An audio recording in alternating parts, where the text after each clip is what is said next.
마태복음 31페이지, 신약성경 31페이지, 우리 마태복음 19장 16절부터 26절까지 봅니다.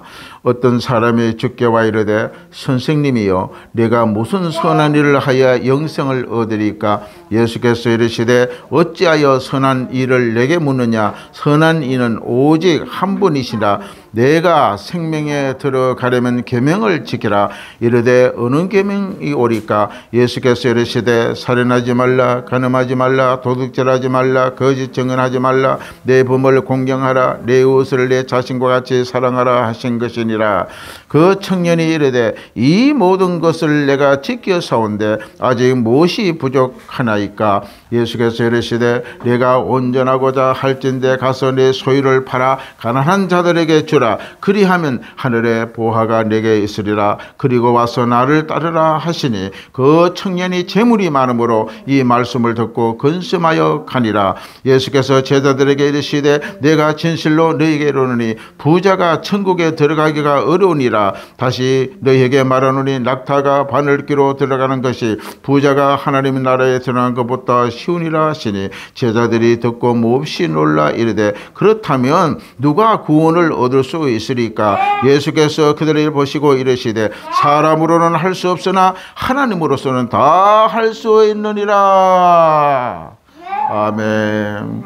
오늘 성경 말씀을 통하여 오늘 이 청년의 질문처럼 영생을 어떻게 얻을까? 영생, 구원을 어떻게 얻을까? 영원히 사는 생명을 영생이라 그러는데 이 말이 바로 단어가 구원입니다. 그런데 청년은 이 영생을 어떻게 얻을 수 있습니까? 해서 예수님 앞에 물으러 왔는 것입니다. 오늘 이 말씀은 이 사복음서가 마태, 마가, 누가, 요한은 공간복음이라 합니다. 제자들이 보는 관점에서 기록한 성경의 말씀이기 때문에 공간복음이라고 하고, 또 이 말씀이 사복음서에 계속 같은 말이 언급하고 있다는 것입니다. 왜 그러냐면은 엿도자들이 예수님 앞에 말씀을 듣고 자랐기 때문에 그 말씀이 똑같이 마태도 똑같이 기록되어 있고 누가도 똑같이 기록했고 또한 마가도 기록했다고 우리가 볼 수, 그래서 공간복음, 보는 관점에 의해서 기록되었다 해서 공간복음이라고 말하고 있는 것입니다. 마태는 오늘 우리 읽은 본문을 이렇게 이야기했고, 마가는 마가복음 10장 17절에 예수께서 길에 나가실 때 한 사람이 달려와 꿇어 앉아 묻되 선한 선생이여 내가 무엇을 하여야 영생을 얻으리까? 이렇게 또 질문했고, 누가복음 10장 25절에 어떤 율법사가 일어나 예수를 시험하여 가로되 선생님 내가 무엇을 하여야 영생을 얻으리까? 또 누가복음 18장 18절에 보면 어떤 관원이 물어가로되 선한 선생이여 내가 무엇을 하여야 영생을 얻으리까? 이 모든 질문이 똑같아요. 왜냐하면 예수님의 말씀은 변함이 없기 때문에 그 말씀을 들었던 제자들이 똑같이 예수님 앞에 질문하는 것을 볼 수가 있는 것입니다. 이처럼 구원은 어떤 선한 일을 해서 얻는 것이 아니라는 것입니다. 우리 인생을 살아가면서 중요한 문제는 영생 얻는 일이기도 합니다. 예수님은 우리 인간에게 영생의 문제가 심각하다는 것을 알고 계셨던 것을 볼 수가 있는 것입니다. 예수님은 당시 유대인의 관원인 니고데모가 당시 유대인의 지도자로 높은 관직을 가지고 있는 인물입니다. 그는 낮에 예수님을 찾아오지는 아니하고 밤에 예수님을 찾아오는 것을 기록하고 있는 것을 봅니다. 왜 그렇습니까? 낮에 예수님을 찾아오면 사람들이 눈에 띄일까 봐 캄캄한 밤에 예수님을 찾아왔어서 어떻게 해야만 나는 영생을 얻을 수가 있느냐고 예수님이 물으러 온 것입니다. 그때 예수님은 니고데모에게 질문에 답을 주는 것이 바로 요한복음 3장 3절에 예수께서 대답하여 이르시되 진실로 진실로 내게 이르노니 사람이 거듭나지 아니하면 하나님의 나라를 볼 수 없느니라, 이렇게 답을 줬어요. 근데 니고데모는 공부도 많이 하고 학식이 있는 사람이고 이스라엘의 유대의 관원인데 얼마나 잘 알겠습니까? 이 예수님의 말씀을 듣고 거듭나야 된다. 내가 어떻게 이렇게 큰 사람인데 다시 엄마 뱃속에 들어가서 다시 태어날 수 있냐. 이렇게 세상적인 관점으로 생각을 한 것입니다. 그러나 하나님께서 말씀하는 것은 예수님은 영적으로 태어나지 아니하면은 천국에 갈 수 없다는 맥락으로 말씀한 것입니다. 거듭나야 영생의 비밀을 알 수 있습니다. 성령이 우리 가운데 들어오지 아니하면은 예수를 믿을 수도 없고 하나님을 아버지라 부를 수도 없고 하나님을 찬양할 수도 없다는 것입니다. 그래서 예수님은 니고데모에게 거듭나야 천국에 갈 수 있다고 답변을 준 것입니다. 우리 모두가 예수님의 영생의 길, 복음의 내용을 확실히 알지 못하면 주를 믿는 아무 열매도 나타나지 않는 것입니다. 할렐루야! 예수님은 밤이라 이야기를 자주 말씀합니다. 성경 보면은 오늘날 이 시대에, 그 시대도 유대 시대도 다 캄캄한 밤이라고 계속 말씀한 것을 볼 수가 있습니다. 밤은 진리의 빛을 보지 못하고 어둠의 흑암 상태를 말하고 있는 것입니다. 예수님은 우리를 낮에 거하는 빛의 아들이야. 예수를 믿는 백성들은 너희는 빛의 아들이라고 말합니다. 왜 그러냐 하면 이미 영적으로 어둠 속에서 나왔기 때문에 예수님은 우리를 보고 너희는 빛의 아들이라고 말하고 있는 것입니다. 요한복음 11장 9절에 보면 예수께서 대답하시되 낮에 12시간이 아니냐, 사람이 낮에 다니면 이 세상의 빛을 보므로 실족하지 넘어지지 아니한다는 것입니다. 그러나 밤에 다니면 빛이 그 사람에게 없는 고로 실족하느니라.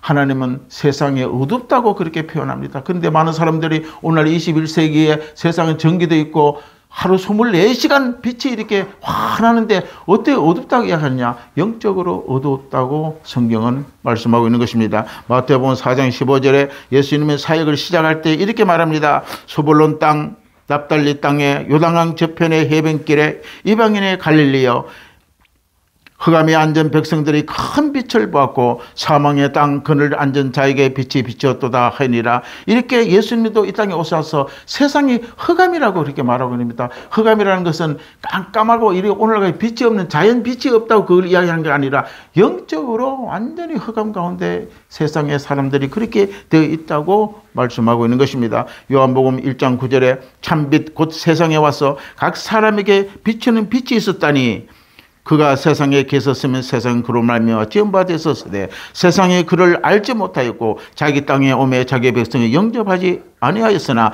영접하는 자 곧 그 이름을 믿는 자에게 하나님의 자녀 되는 권세를 주셨으니 이는 혈통으로 육종으로 나지 아니하고 오직 하나님께로부터 나느리라고 예수님은 말씀하고 있습니다. 예수님이 오기 전에 이 땅은 흑암이라고 했습니다. 거기에 갈릴리 예루살렘에 이 땅을 이야기를 지명합니다. 스불론 땅, 납달리 땅, 요단강 그 편에서 예수님의 복음을 시작할 때에 그 땅을 보고 어둠의 땅이라고 이야기합니다.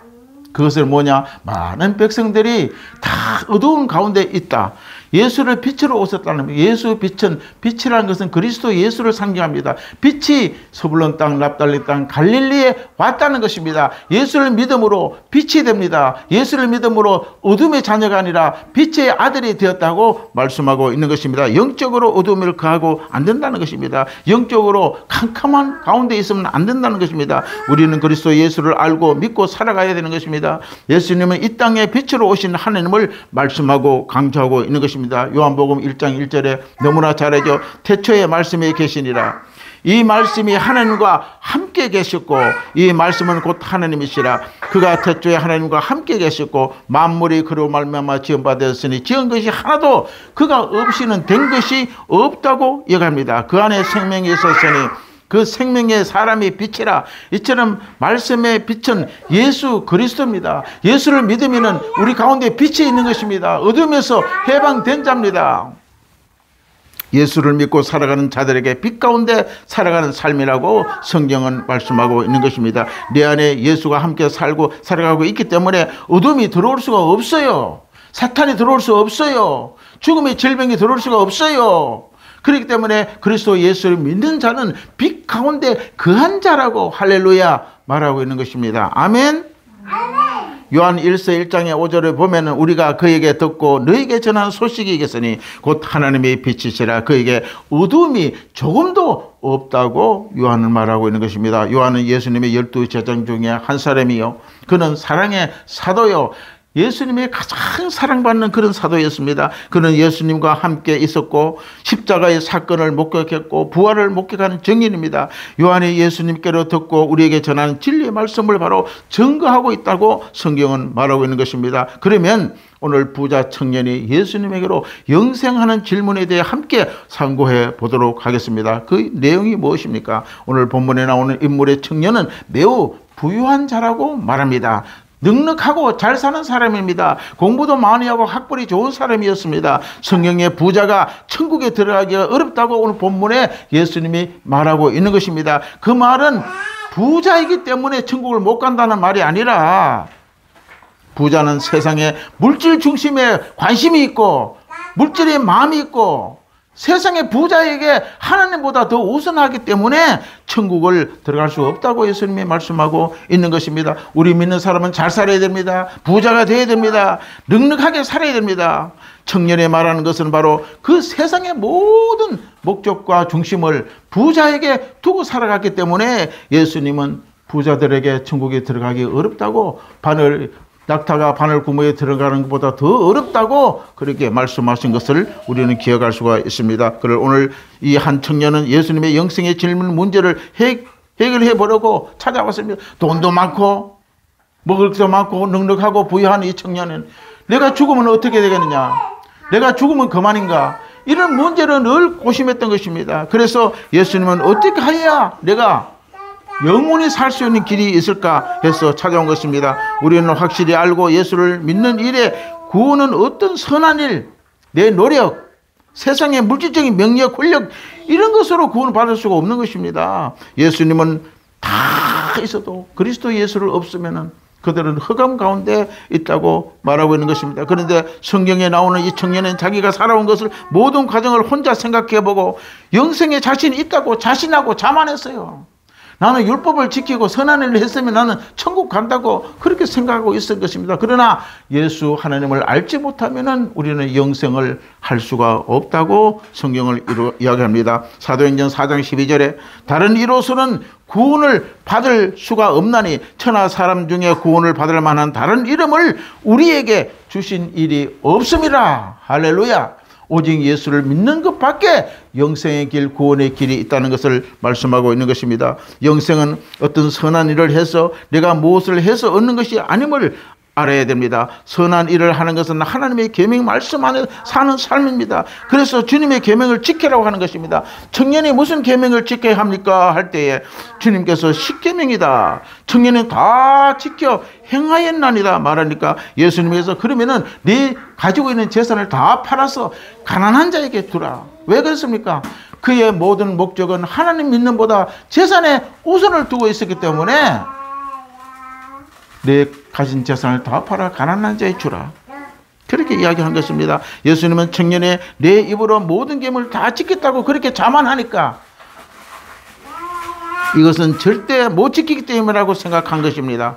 그래서 살인하지 말라, 가난하지 말라, 도둑질하지 말라, 거짓 증거하지 말라, 속여 빼앗지 말라, 내 부모를 공격하라, 이렇게 예수님의 명령을 청년이 합니다. 마가복음 10장 20절에 그가 여짜오되 선생이여 이것은 내가 어렸을 때부터 다 지켰습니다. 예수님께 그를 보시고 얼마나 예수님이 사랑했을까요? 그 계명을 다 지켰으니까 청년의 말을 듣고 얼마나 사랑스러워했겠어요.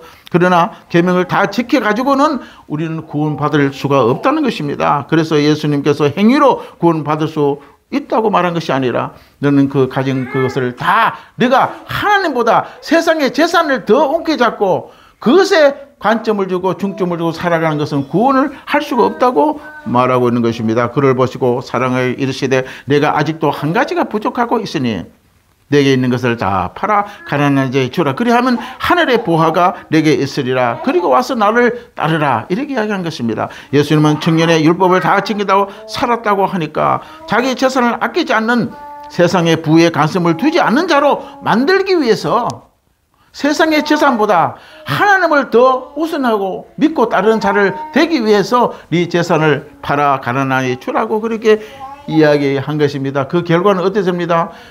재산 갖고 많은 부자가 된 이 청년은 근심하여 예수님을 떠나버리는 것입니다. 왜? 그것은 재산에 더 관심을 두고 하나님을 더 우선적으로 사는 삶이었다는 것을 보여주고 있는 것입니다. 귀중한 것을 얻기 위해서는 희생이 필요합니다. 구원을 얻기 위해서는 내가 내려놔야 되고 포기할 것이 많습니다. 우리는 이처럼 하나님이 주신 영생은 그저 주시는 선물이지만 그것을 우리가 얻기 위해서는 우리가 또한 희생해야 할 것이 있다는 것을 기억해야 됩니다. 우리는 너무나 욕심이 많아 걱정의심이 많아 땅에 우리가 가진 것을 절대 포기하지 않을 때가 많습니다. 세상의 것에 땅의 것은 더 많은 것을 가지려고 합니다. 악착같이 가지려고 생각하는 것이 바로 우리 인생 사람들의 마음입니다. 왜 그럴까요? 문제는 이 땅의 것이 영생보다 더 귀하기 때문에 땅의 것에 더 관심이 둔다는 것입니다.